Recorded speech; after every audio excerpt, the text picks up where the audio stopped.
चंद्रोदय से पूर्व ही उसे क्षुधा ने व्याकुल कर दिया। उससे उसके स्नेही दयालु भाइयों ने छल से पीपल की यार में कृत्रिम चंद्रमा बनाकर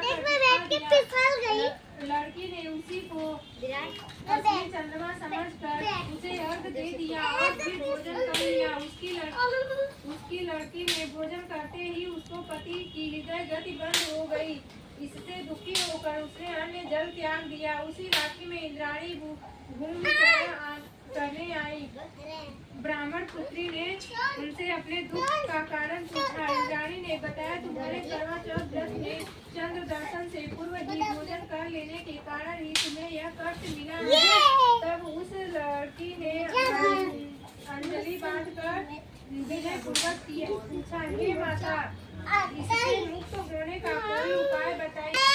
दिया था तो उसका पति पुनर्जीवित हो गया। इस पर कन्या ने वर्ष भर प्रत्येक चतुर्थी का व्रत किया और अखंड सुहाग प्राप्त किया। इस प्रकार से कथा कहकर श्री कृष्ण ने कहा, हे द्रौपदी, यदि तुम इस व्रत को करोगी तो तुम्हारा अर्जुन से मिलन होगा और तुम्हारे सभी संकट दूर हो जाएंगे। यह सुनकर द्रौपदी ने भी यह व्रत किया और इसके प्रभाव से उनका अर्जुन से मिलन हुआ और पांडवों के सभी कष्ट दूर होकर सभी क्षेत्रों में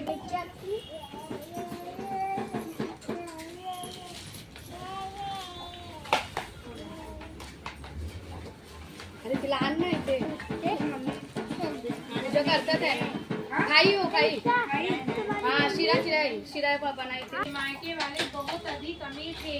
इसी कारण से ससुराल में उनका बड़ा मान सम्मान था, परंतु सबसे छोटी बहू के मायके से कोई न था। इसी कारण से उसे ससुराल में प्रताड़ित किया जाता था। वह अकेली ही घर का सारा काम काज करती थी, लेकिन फिर भी उसे कोई प्यार नहीं करता था और सभी उसे काटते रहते थे। तीज त्योहारों पर भी उसके मायके से कोई नहीं आता था। इसलिए ससुराल के लोग उसे प्रताड़ित करते थे और इससे वह बहुत दुखी होती थी। इसी तरह से उसके दिन कटते थे। फिर एक दिन करवा चौथ का त्योहार आया।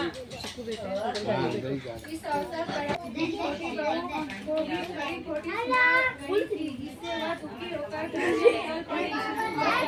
जाकर रोने लगी। एक नाग अपने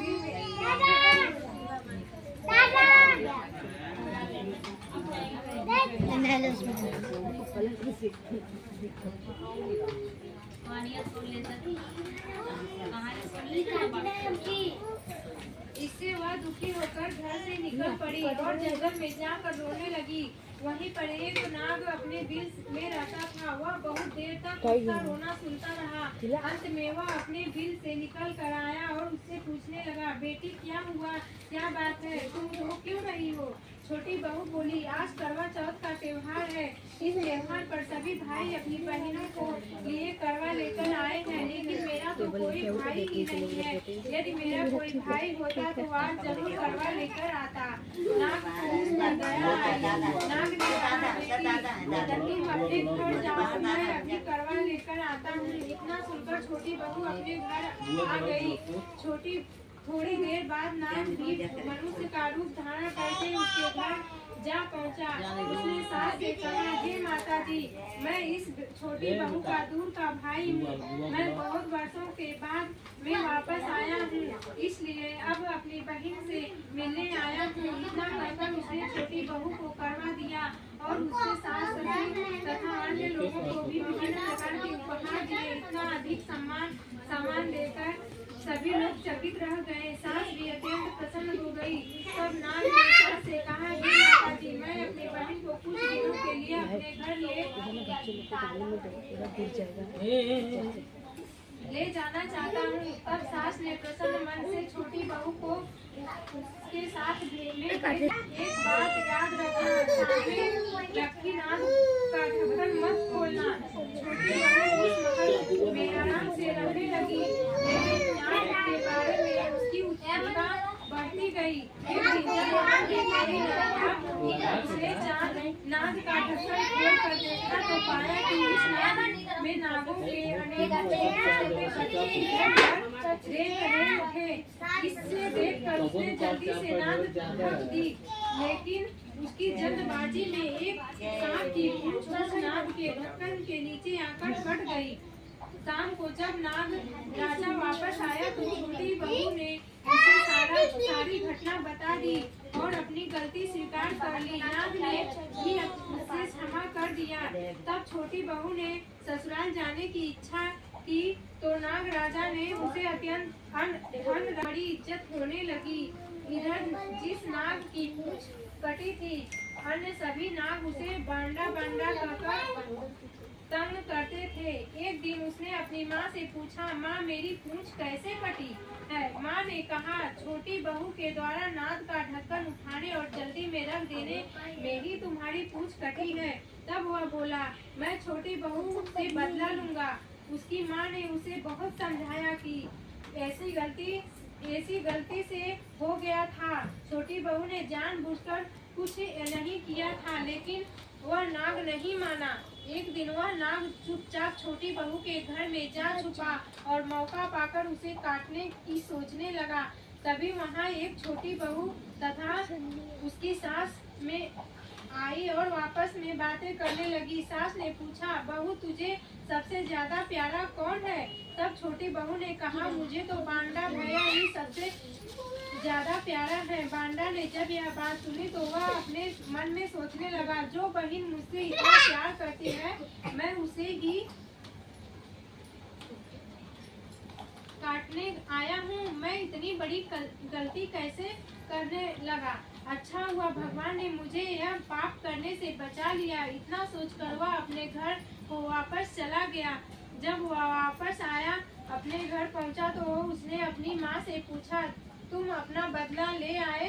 बांडा करने लगा, माँ वह तो मुझे बहुत प्रेम से स्मरण करती है और मुझे भैया कहकर पुकारती है।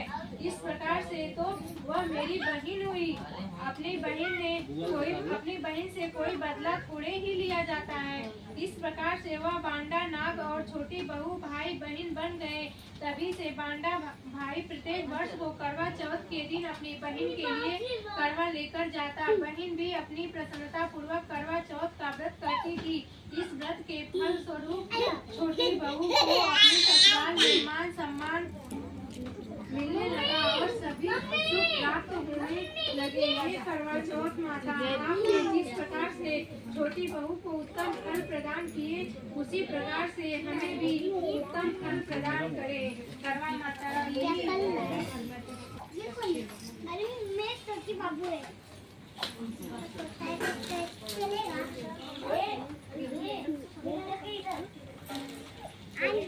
पकड़ लिया और उसे पानी में घसीटने लगा। तब वह उसे करवा करवा नाम लेकर जोर जोर से अपनी पत्नी को पुकारने लगा। उसकी आवाज सुनकर उसकी पत्नी दौड़ कर आई और उसने अपने पति धर्म के प्रभाव से मगरमच्छ को अपने कच्चे धागे से बांध दिया। मगरमच्छ को बांध कर वह यमराज के पास पहुंची और यमराज से बोली, भगवान मगरमच्छ ने मेरे पति का पैर पकड़ लिया है, अतः इस अपराध में आप उस मगरमच्छ को नरक में ले जाओ और उसके बंधन से मेरे पति को छुड़ाओ। यमराज ने समझाते हुए कहा, अभी वह उस मगरमच्छ की बहुत आयु शेष है, अतः मैं उसको नहीं मार सकता। इस पर करवा ने कहा, हे यमराज, यदि आप उस मगरमच्छ को दंडित नहीं करेंगे तो मैं श्राप देकर इस समस्त संसार को नष्ट कर दूंगी।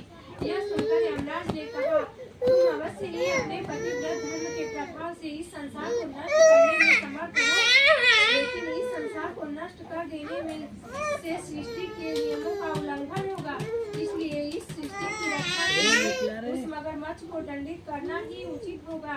तब यमराज उस पतिव्रता स्त्री करवा के साथ नदी पर गए। वहां पहुंचकर उन्होंने मगर को यमपुरी भेज दिया और करवा के पति को दीर्घायु प्रदान की। उसी दिन से यह करवा चौथ का पर्व मनाया जाता है और सुहागिन स्त्रियों के द्वारा व्रत रखा जाता है। हे करवा माता, जैसे तुमने हमारे पति की रक्षा की, वैसे ही सबके पतियों की रक्षा करना, हमारे पतियों को दीर्घायु प्रदान करना। बोलो करवा माता की जय।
बजे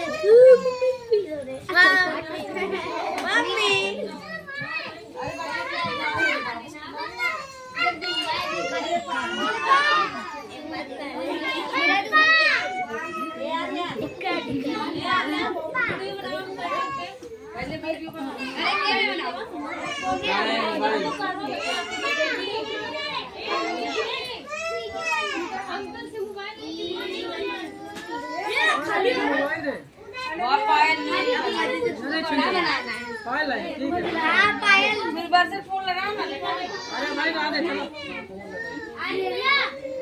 बस अभी लकड़ी पकड़ी वीडियो बनाई बोलो हम तो कुछ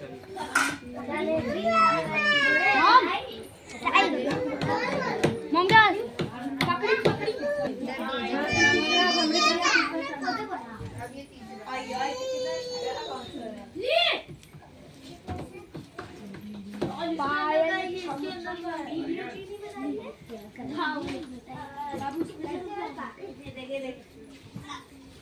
ए गोलू वो आंटी को जाने में रास्ते छोड़ दे रहा।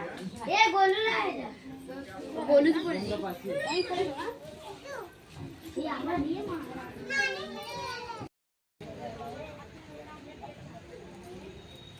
नहीं इधर खड़ा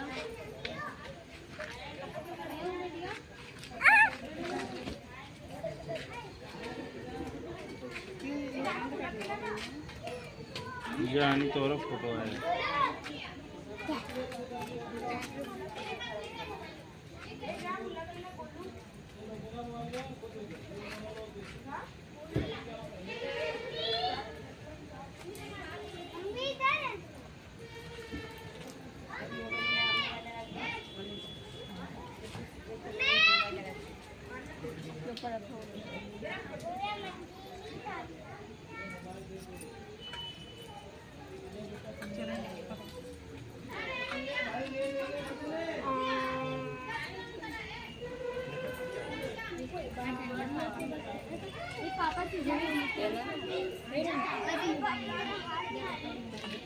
पानी पकड़िए ए कोई बॉटल पकड़ना नहीं मेरे से गिर जाएगा साइड से ए पानी पकड़ में जा रहा हूं पानी इधर मम्मी गई नीचे रखते कोने में है सब रख देना कोई पानी इधर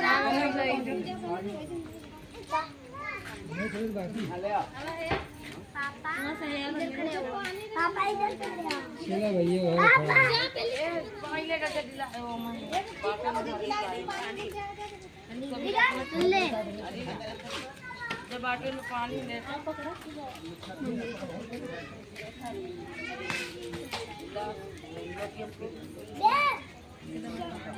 पापा बाबा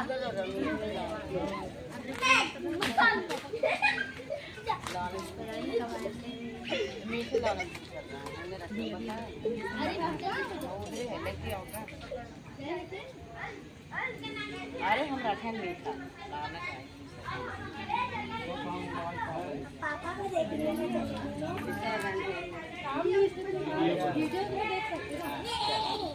हम लेते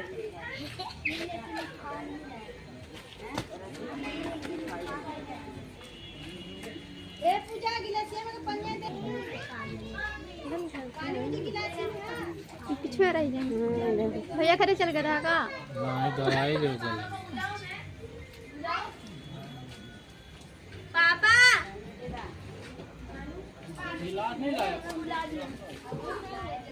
ए ऋषि कहाँ का ना लोग को थी। अच्छा वो तो बैठे ली। मैं आ गए पापा अरे है ना गिलास है तो मत है। गिलास में आता है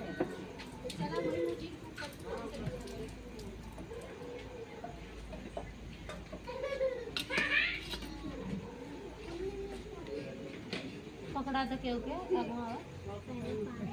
हेलो हेलो किशन ला पकड़ा बाहु तो पकड़ा भाई कब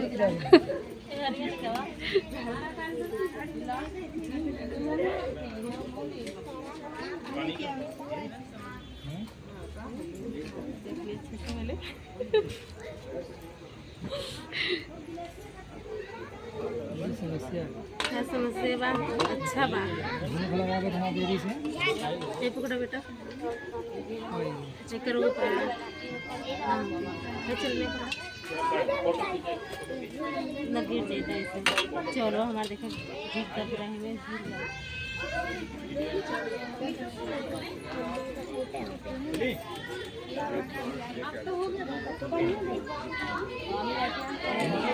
गिर जाए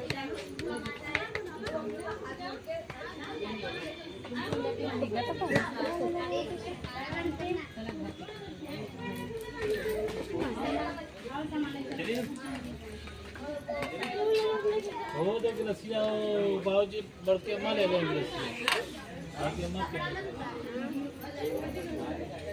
ये तो आ गए दूसरा रुपया हो क्या चलो मेरा रुपया हुआ बा ना हां अब पिलावा धरवा ला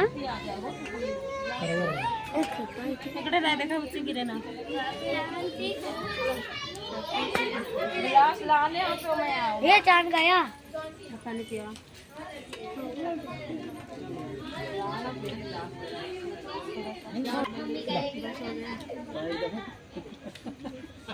पूरा गिलास खाली में छोड़िएगा मैं खाली कर दीजिएगा कहाँ अकेले आई था वो गुड्डी उड्डी कहाँ है कहाँ है